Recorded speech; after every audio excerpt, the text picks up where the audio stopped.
I'm Jo Salter, and I want to talk to you about t-shirts. T-shirts are such a versatile item, and most of us wear them. They can cost from tiny amounts up to hundreds of pounds. There are loads and loads of them in the world, and they're worn in a variety of ways: fashion, comfort, sport, and also for advertising and marketing. But how often do we actually stop and think about how our t-shirt was made and what impact it's had on the planet and the people who were involved in making it? Most of these issues are out of sight, out of mind. Brands don't want us asking too many questions because we might not like what we hear. So do you know what your t-shirt is made out of? You can always check the label to find out. Most t-shirts are made from cotton, sometimes with something like polyester added. Cotton is a natural fibre grown as a plant, but mass production has turned it into something that's harming the planet through use of harmful pesticides, genetic modification, and very high water requirements. Cotton doesn't grow in the UK. Most of it is grown in the USA or Asia, so it has to be transported from the other side of the world. So how is the cotton crop grown? Well, the people who grow cotton tend to get paid very little for their crop, as we all want clothes to be as cheap as possible.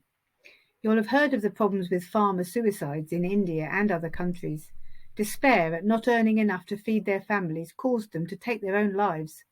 Farmers are taken advantage of too, pressured into buying pesticides and genetically modified seeds that puts them into debt. There's also health issues, of course, from prolonged exposure to some pretty nasty chemical pesticides. The next step is to turn the cotton fibre that's been farmed into fabric and then into t-shirts. Most t-shirts are made in the Far East, China, Bangladesh, India.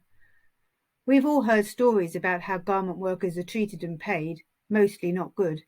Long hours, low pay, and often unsafe working conditions. In many cases, garment workers migrate from rural areas to cities for work, and then they're at the mercy of their factory owners, who keep wages low so that they can fulfill low-price contracts. That's where organisations like Labour Behind the Label and Fashion Revolution have been doing great work to push for change. When the t-shirts are ready, they then take a journey across the world. It's important to remember that any cotton t-shirt has to take this journey, as we don't grow cotton in the UK. A t-shirt that says made in the UK is misleading you and probably just means it was sewn or printed here.